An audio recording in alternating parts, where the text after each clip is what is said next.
Well, good evening, everyone. Welcome to Family Matters tonight. Tonight we have Glen Davies with us, and on average, Kiwis are spending 18 hours a week getting their digital fix.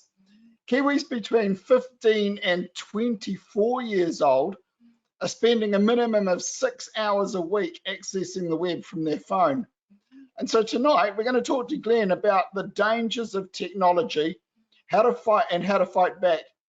And in this session, we'll be talking about the danger technology poses to our ability to meditate and communicate. And in next week, so we're going to do a two-week session on this one. Next week, we'll be looking at how technology affects our separation from the world. And then Glen's going to share some really practical ways of fighting back to keep ourselves and our families safe. So we're really looking forward to that. So stay tuned for some really practical wisdom from Glen as we get into our discussion. Now, just before we begin again, I want to do a quick Bible reading, and this one comes from Psalm 119, verse 97 and through to 99. Psalm 119 is one of my favorite chapters in the Bible. Oh, how I love your law. I meditate on it all day long. Your commands make me wiser than my enemies, for they are ever with me. I have more insight than all my teachers, for I meditate on your statutes. And with that fact that that Kiwis are spending 18 hours a week or 6 hours a week accessing the web on their phone, I think that really sort of says to me that if that's us as an average Kiwi, that really says to me that we should be spending that time meditating on God's word instead of checking our phone.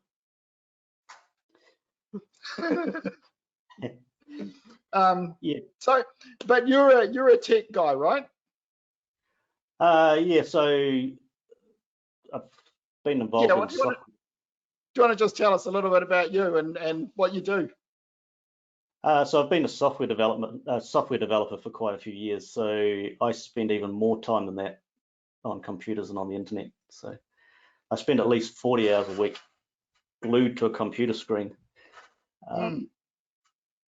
And yeah, and then probably a lot more of my spare time than I should. And I think technology has sort of snuck up on us. I don't consider myself sort of an expert in this area, and the bit of research I've done and the couple of talks I've done on it came out of some discussions we had at some Bible school meetings, because brethren were sort of saying that we think there's a bit of an issue here because brethren are getting way too absorbed in technology, and we think there's a potential impact there on our lives as disciples of Christ. And in some ways it's peculiar because like we were baptized about 25 years ago, and when we first came into the truth, the majority of Christadelphians would say we would never have a television in our house because it lets the world into your house. Why would you want the world in your living room? And somehow the internet has come in through the back door. We had the front door closed to the television and the back door was wide open and the internet's come on in. Yeah. Probably because there are sort of legitimate reasons why you might need a laptop, particularly if you're like me and that's part of your job. And these days, the internet's needed even just to pay bills. So we're at a point where it would be difficult for a lot of people to say we're not having this in our house in the same way that we did with television. Yeah. But I think we're at a point where we all need to actually sit back and actually look afresh at where we are and what we're doing with technology, and actually ask that question: Is this the best use of my time if I'm a disciple of Christ and wanting to mold myself to be like Christ? So based on some of those discussions, I did a bit of research, and plus also based on the fact that I acknowledged in my own life that technology was playing too big a part. And So you've had that issue. You've experienced what the rest of us are going through, where technology just takes over.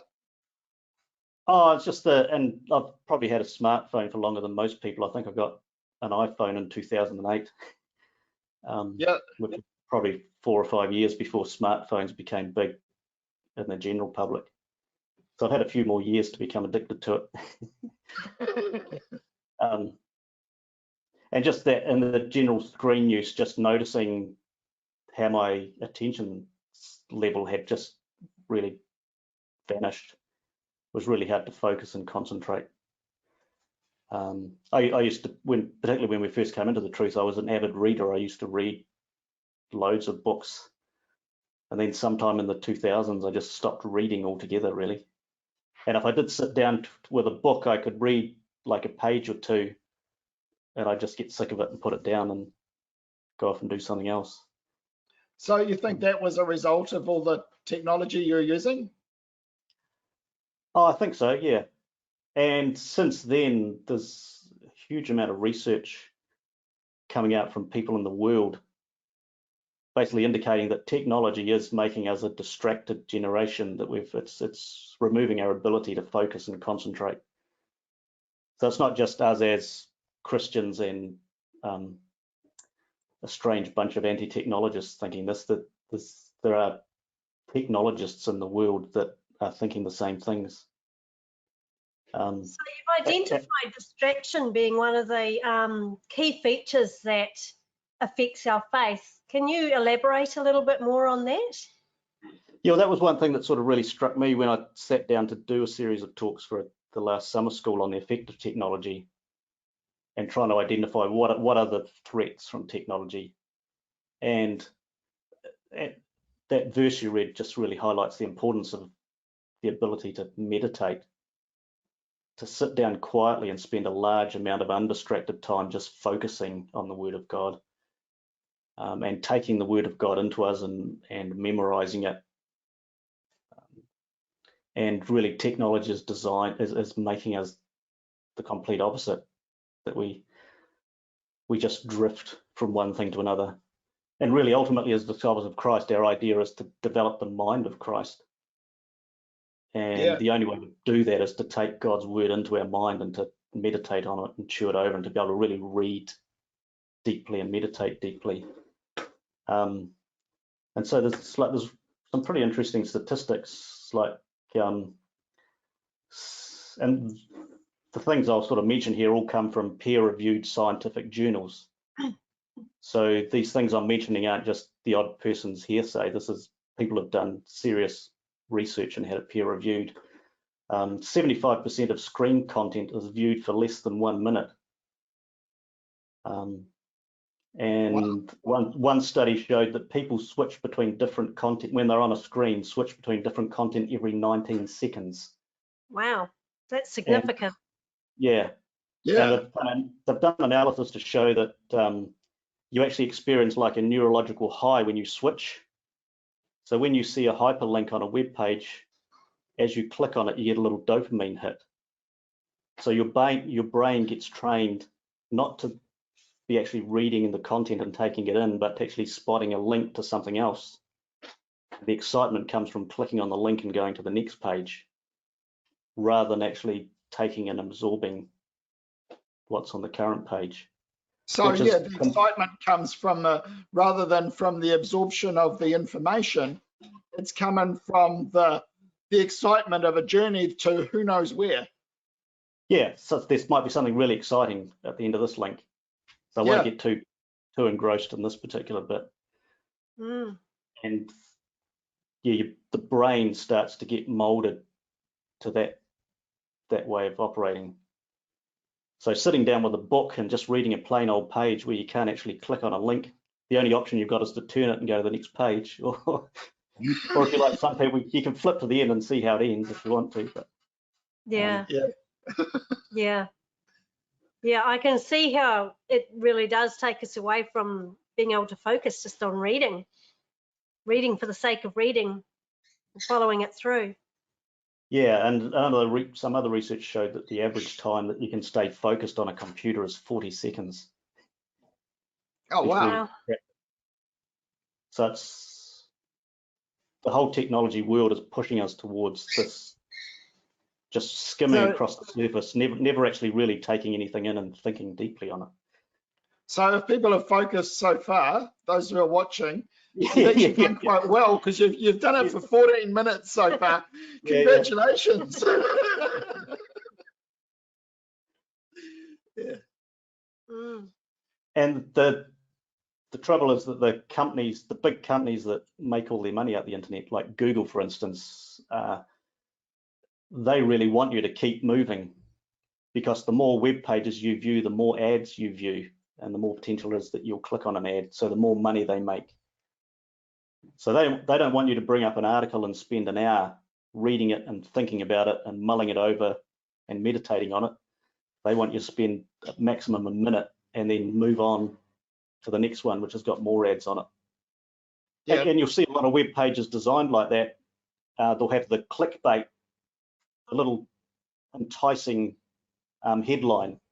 You'll never guess what happened next. And of course, you click on it to find out what happened next, and they'll give you a tiny little tidbit, and then you'll scroll down and there'll be a button to say, click on this to find out what happened next, and you'll go to another page. And it turns out that nothing really happened next at all, but you've clicked on 10 links and seen 20 adverts in the process. Oh yeah, I've certainly been sucked into that one. It's frustrating. Yeah. Yeah. And if you consider that you're spending large portions of your time just doing that, like in what way is that helping us become like Christ? Yeah. I mean, sure, it's okay to chill out every now and again and just catch up on a bit of news and read a few funny articles, but the brain gets trapped into this process of just following these links. Oh, just click on this next link, and suddenly an hour's gone past, or an hour and a half, or 2 hours. And yeah.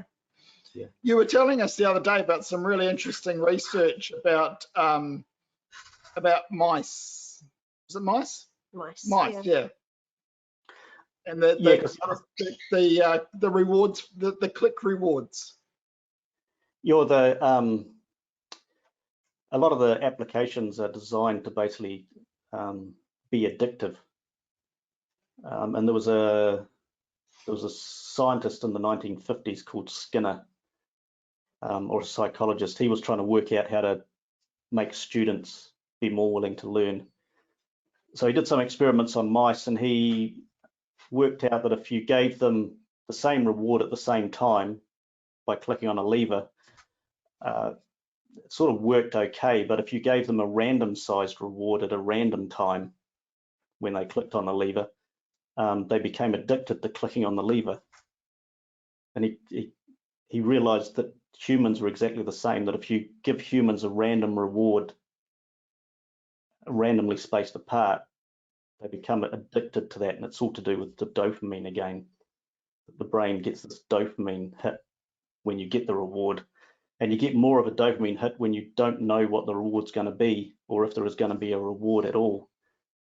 So a lot of apps that you have on your phone, particularly games and things, they've followed the research of this guy Skinner to basically addict us. So one-armed bandits work the same. Sometimes you get nothing, sometimes you get a little reward, and sometimes you get a big reward. And that random nature is what is addictive.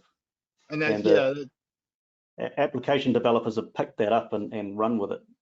Okay.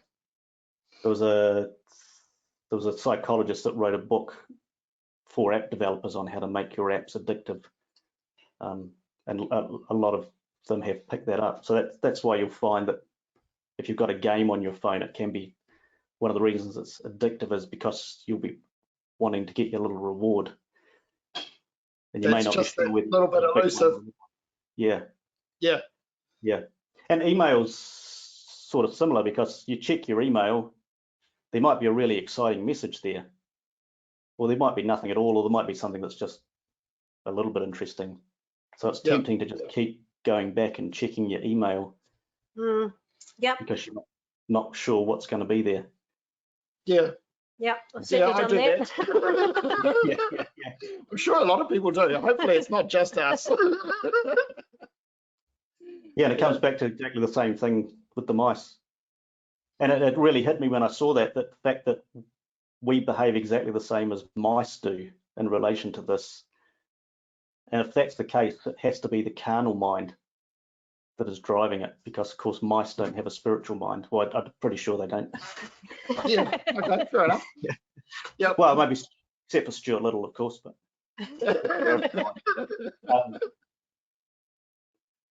so really, if we're being driven by technology to just waste our time doing these things, then it's the carnal mind that's in control.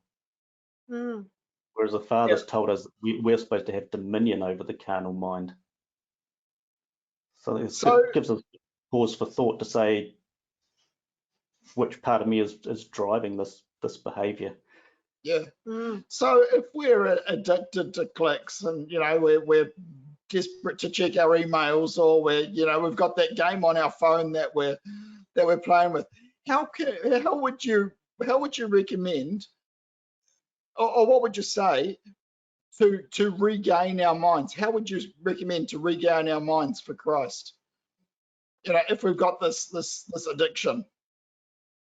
Well, as far as the phone goes, like one of the key things is seems like you've actually got to leave it out of the room. Because yes, some other research showed that the mere presence of a smartphone, even when it's turned off and face down, drains your attention. So an experimental study of several hundred adults showed that both working memory and ability to solve new problems would drastically reduce when their phones were turned off but present on their desks, as opposed to being in another room. So part of the solution, I think, is basically putting your phone in another room. Yep. And I know some brethren, they have a policy in their house that the phone is really useful when you're out and about for contacting each other, but you don't actually really need it when you're in the house.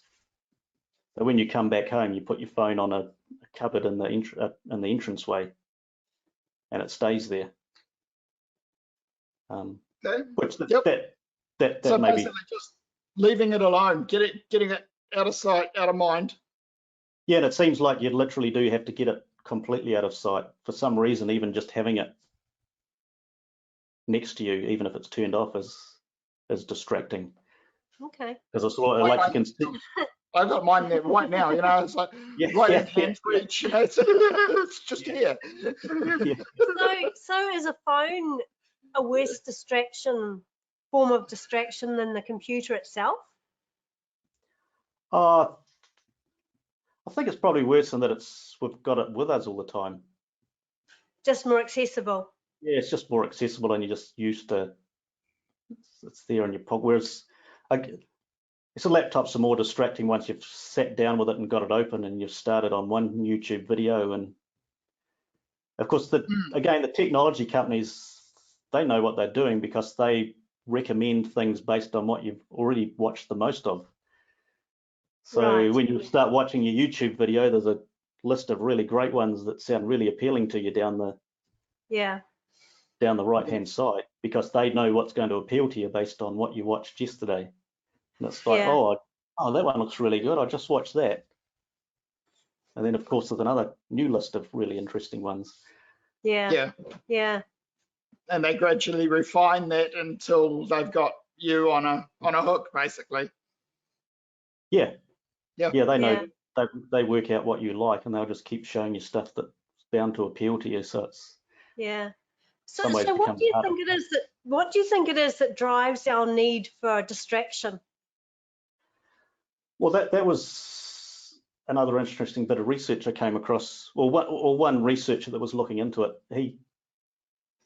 his view was, and he's not a Christadelphian, his view was that it's not necessarily that the trouble with the technology. Part of the trouble is that we want to be distracted, and that a lot of cases people have a lot of issues that they're dealing with and struggling with, and technology is really good at numbing the mind from those things. So if you're suffering from severe anxiety, or you've got a there's trouble in your marriage or whatever problem you have, then if you sit down and watch YouTube videos, your mind turns off to those things. Like, it's really good at, like, as television always has been, it's a great way to turn your brain off. Yeah. I must try and find the research, but I'm sure there's some research which shows there's less brain activity watching TV than there is when you're sleeping. I have heard that. Yeah. So, I mean, YouTube videos are no different. So if you're just watching Netflix or YouTube, then there's no brain activity going on. You've just basically switched off and you're blobbing out, which can be a good way to get over, to forget about your problems for a little while. Yeah. And so the more we do this, does it train our brain even more to want this distraction, so that we find it harder to get deep into reading and meditation? I think it's like anything, isn't it? Things become habits, and then once they're a habit, it's more of a struggle to break it. And I think part of the challenge is, like, it's all very well to say, oh, that's right, we need to get this evil out of our house and we're going to cut it off completely and we're going to get rid of it. But then if it is the case that you've been using it to distract you from some issue that you don't want to deal with, then if you cut that off, then if you still don't deal with those issues, then maybe you're going to pick up something else, a bit like the parable of the man that swept his house and then 7 spirits far worse came in. Yeah. We'll find some other form of distraction.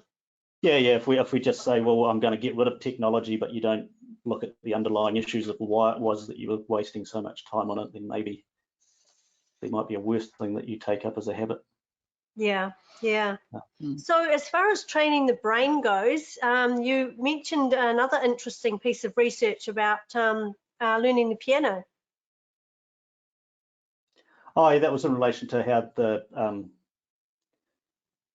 how things affect our brain, and that the research showed they took 2 different groups of people, and one of them they gave the whole lot basic piano lessons, and then one group they got to actually keep playing on the keyboard, and the other group they got to just imagine that they were playing on the keyboard. And those that just imagined they were playing on the keyboard had the same brain development over a several week period as the people that actually touched the keyboard. So it was just sort of an interesting bit of research to show that basically we become what we think about. Wow. And then when you look at scripture, it's quite amazing when it's talking about developing the mind of Christ. It's not some amorphous thing. It's like a physical reshaping of your brain. Which goes to show what you've been saying, where we meditate, we need to meditate on the scripture and use that and have undistracted time to be able to do that. Yeah, and one thing I've got back to doing is actually reading, and it took a little while to get back into it, but actually sitting down and reading books. Because when you read a book, you follow a line of thought from one end to the other.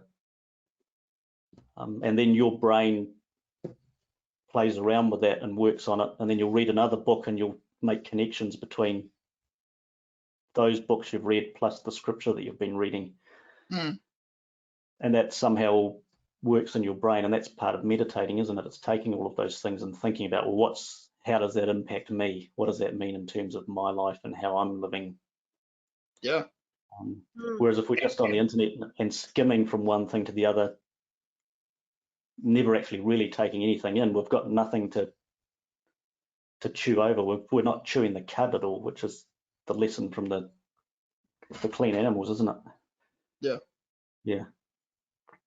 I found this really fascinating, what you've been talking about with the whole distraction thing, because it's not something I really thought of to that extent, how much it really impacts us and changes our ability or desire to want to think deeper and read deeper. So that was just really fascinating. I found that Yeah. The thing that I find really interesting is the number of people in the world that are worried about it. Yes. So in general, most people in the world will eat, drink, and be merry. So, like, who cares if you're not developing a brain that can think deeply? But yeah, there's a reasonable amount of concern, and there's some interesting, like some of the CEOs of the big technology companies don't allow technology in their home, and they send their children to schools that don't have technology. Oh wow. Because they know the impact that technology is actually having on us, and they don't want that impact on their children. But they're happy to run billion-dollar companies which take advantage of everybody else's brains. Everyone else. Yeah. Yeah. So tell us about the second danger to our faith that you've been we chatted about, and that's about communication.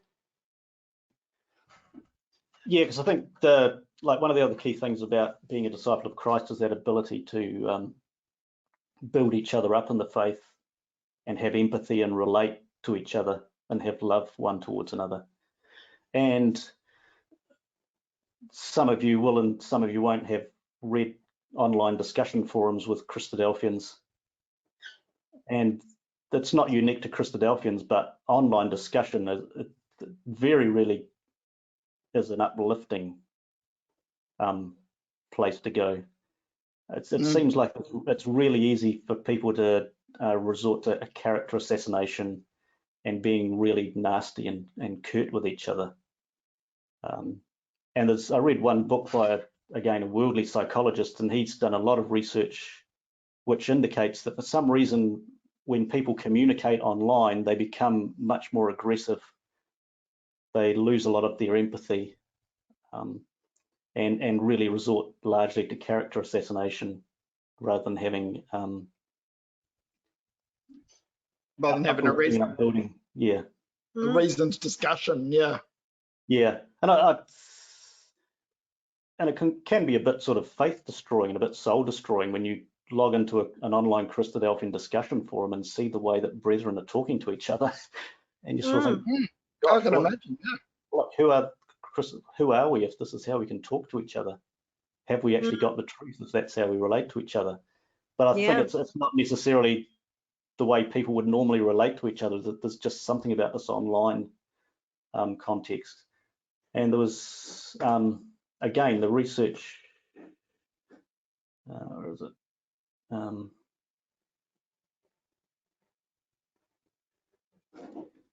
Yeah, so some research showed that when encountering someone with an opposing political viewpoint, people are more likely to judge them as warm and intelligent if they hear that person's ideas spoken rather than written down. And unfortunately, many social media platforms are currently designed to focus on text, reducing the chance of genuine discussion and debate.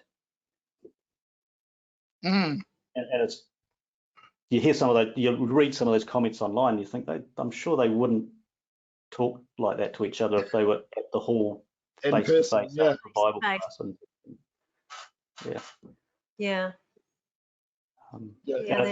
and the other thing too with that sort of that written communication is that it's all as we were talking about before, brief, short, to the point, and you don't get the feeling or the emotion or the explanation behind it that you might if you were face to face.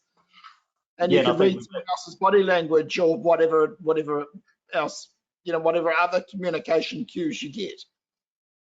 Yeah, last time we talked, I mentioned that I'm by nature a very sarcastic and cynical person, and which you can usually pick up by my tone of voice if I'm actually talking to you. But in an email, you don't know that. So I've unfortunately personally upset a few people because I've sent what I thought was a sort of humorous and sarcastic comment, but they've taken it at face value. But you just don't have those cues.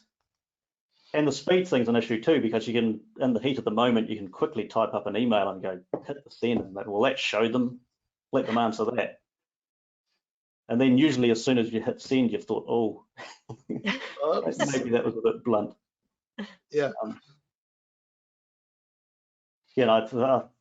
something I started doing is if it was a slightly heated discussion, and I'd immediately felt riled up by what somebody had emailed me, is to type up the response in a note page rather than in the email. Type up my heated response, which completely destroyed their argument, and then just save it to my desktop and go to bed. Yep. And mostly by the next day, you realise that you didn't need to send it. Right. You just delete it. Yeah. Mm. And it's really easy to delete it without sending it than it is to have to ring the person up and say, look, I'm really sorry about what I said in that email. I was heated up and I really should have thought a bit more about it. Yeah. Yeah, that's very good advice. Yeah. And yeah, interestingly, it's our Arranging Brethren's group sort of came to a similar conclusion, because we were having a few discussions about various matters, and you'd end up with a really long email that'd just go bounce around with brothers adding their 2 cents worth in, and getting more heated and more heated. And then once you actually came together at meet face to face, it turned out, well, you're all saying the same thing anyway, just using different words. Yeah. Yeah. So we came to an agreement that we wouldn't use email for discussing important matters. We would only use email for really quick matters of arrangement, like we need to fill in for a reader next Sunday, or the meeting needs to be at a different time. But anything more difficult than that can mostly wait till a face-to-face meeting. Mm. Yep. Mm. Yeah. Yeah. No, that's very wise. But I think the other issue with relationships is, again, just largely the phones, is just the fact that it can become an impediment between people, or just it's something that actually gets in the way. I mean, I'm sure everybody's experienced having a conversation with somebody and all of a sudden they just completely cut you off, take their phone out, oh, just a minute, and check a message and answer it. Yep. Mm. Yep. Or even, I mean, the really typical example you see is a couple having a romantic date, and both of them are on their phones and facing each other, and there's no communication going on at all. Yeah, and it's really sad. Yeah, and again, just some other research showed that just the presence of a mobile phone can disrupt connections between two people, leading to reduced feelings of empathy, trust, and a sense of closeness. Okay. And 50% of parents reported that mobile devices typically interrupted the time they spent with their children 3 or more times each day. Wow. Mm. So it's sort of crept in, and it is having an effect on us that perhaps we don't always acknowledge. Yes. Yeah. And there aren't necessarily quick and easy answers, but I think, and different things will work for different people depending on their situation, but I think it's just well worth us all just taking the time to sit back and think, right, what impact is this technology having on me personally, on my relationships and on my family, and what are some of the things I could do to change that if there is an issue. Because it's very significant, and as you've mentioned, it's crept in on us, and often in ways that we've just really got no idea about how it's impacted us. But like the slow boil of the you put the frog in water and bring it slowly to the boil. You just don't notice it. Yeah, that's quite a good analogy, actually. Yeah, I think,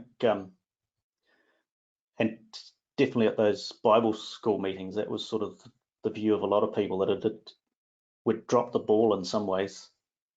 Yeah. But it's sort of snuck in, and it's just become a bigger and bigger part of our lives.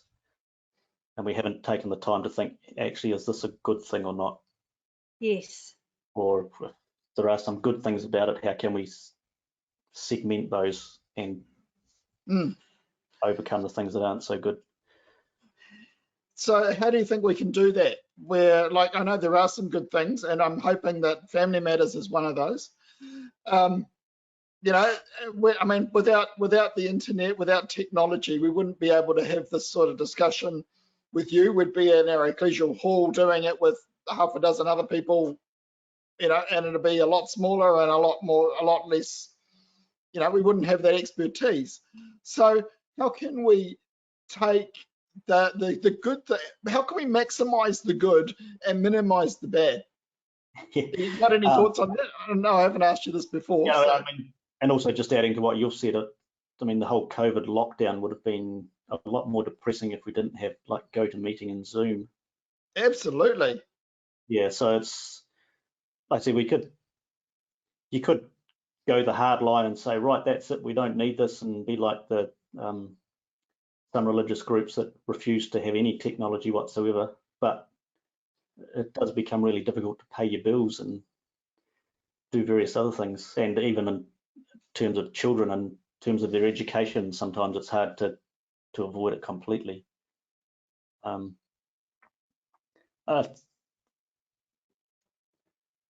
It's a matter of each individual, actually, I think, saying, how is this affecting my walk in the truth? And if I feel that it is affecting my walk and that there are better ways I could be spending my time, how do I go about changing the habits I've formed? Yep. And some of them maybe just risks. Yeah, which Yeah. I think we'll be talking about more next time, won't we? Yeah, Sort of, yeah, ways we can fight back on this. Yeah, because it's what we'll look at next week is we can use some technology to help restrict the technology. Right. Okay. Yep. Sounds great. Yep. Yeah. So in some cases, it's a matter of putting up some walls, just like scriptural times and Hezekiah and the likes, basically strengthening the walls to keep the enemy out. I think we need to do some of that. Yeah. But we also, we'll probably look at it a bit next week too, that you can't just trust technology either. You still also we each need to basically build a conscience, because it's only our conscience that's going to prick us and say, hey, maybe 2.5 hours watching that Netflix movie with some really dubious language and some dubious content, maybe that wasn't the best way to spend 2.5 hours. Yeah. Yep. Yeah. It's only if we're building our conscience and trying to develop our mind like Christ that we'll then start saying, yeah, it filled in 2.5 hours, but I feel really uncomfortable about some of the things I allowed myself to watch. Yeah. So it's only that conscience that's going to then prick us to say, well, next time I'm not going to watch a movie like that. Yes. Maybe I'll find a work of the truth that I'll sit down and really make an effort to read, or maybe I'll go for a walk for an hour and think about and pray to the Father while I'm walking. Yeah. No, it sounds good. Looking forward to that further discussion. Yeah. Mm. Oh, thank you very much. I was just going to say, because that last point sort of comes back to that again. If we're just using the technology to escape from the hard things, then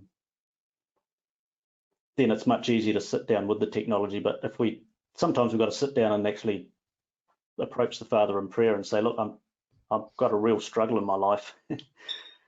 I can't actually cope with these issues. I don't know what to do, and I'm escaping from it by resorting to watching stuff online that just numbs my mind.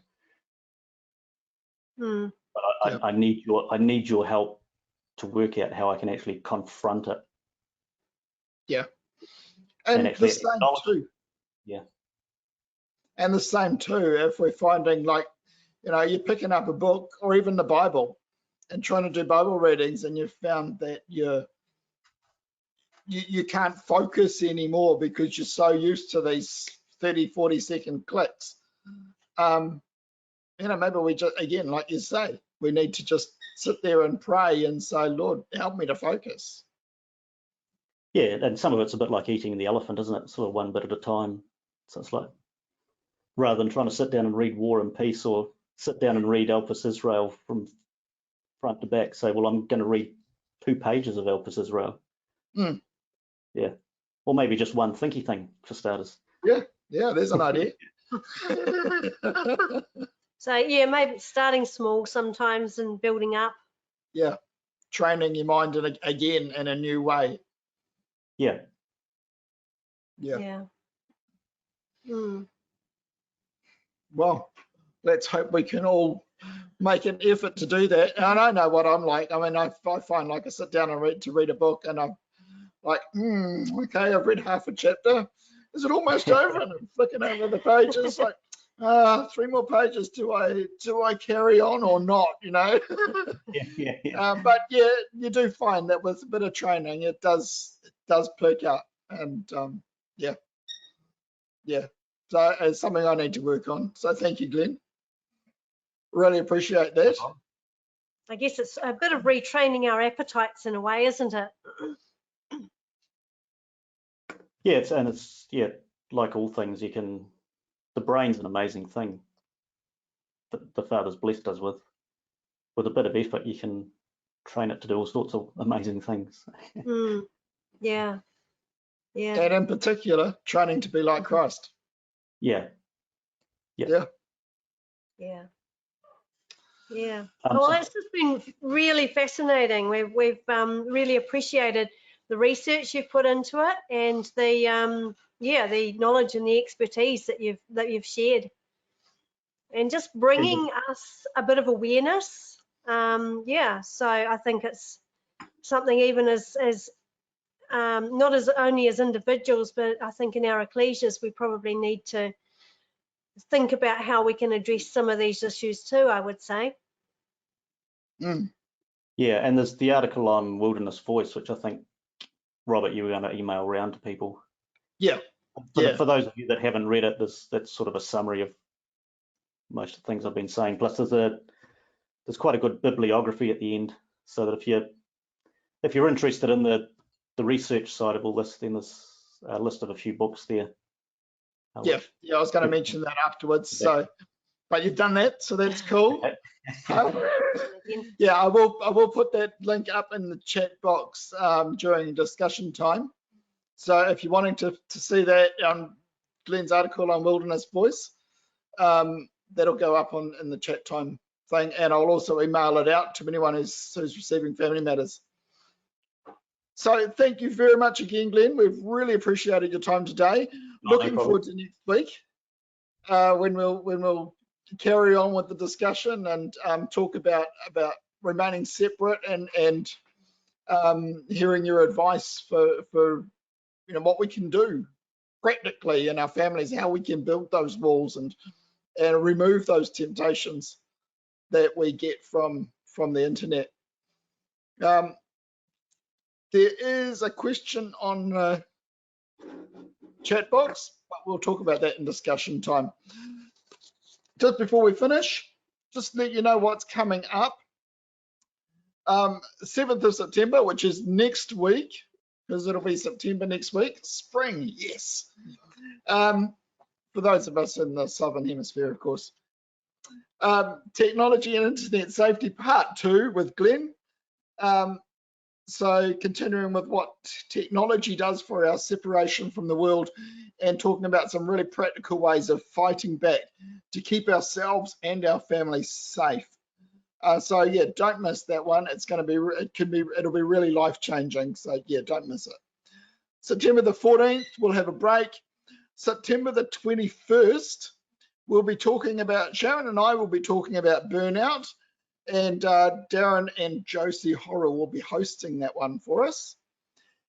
And on the 28th of September, we have a break. And then on the 5th of October, we're going to be talking about Guard Your Heart. And our special guest that week will be Jeff Watson. So looking forward to that one too.